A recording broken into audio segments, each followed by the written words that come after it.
The sign outside the Hops and Grain Brewery in East Austin says it all. An application to sell alcohol on premises, against the law for Texas craft brewers until this spring. For right now, just being a brew pub makes the most sense for us. For workers like Bob Galligan, who are running the canning line when we stop by, the new law will be a game changer. It's only going to open up people who have never had craft beer to us, so. Hops and Grain is one of a growing number of small breweries where this year production will be less than 3,000 barrels. They're growing, but are still small fry compared to the national operations.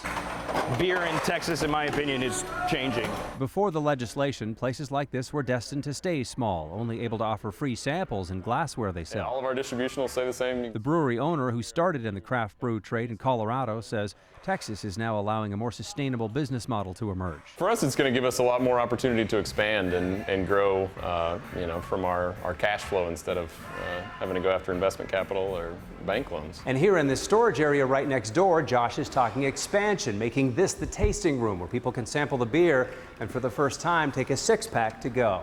It'll be the same vibe that we have in here every week when we've been pouring free samples. Back in the canning area, Bob predicts it's about to get a whole lot more crowded in here. We're going to have to hire a staff just to work in the tap room by itself, on top of everyone who's going to work in here eventually as we continue growing.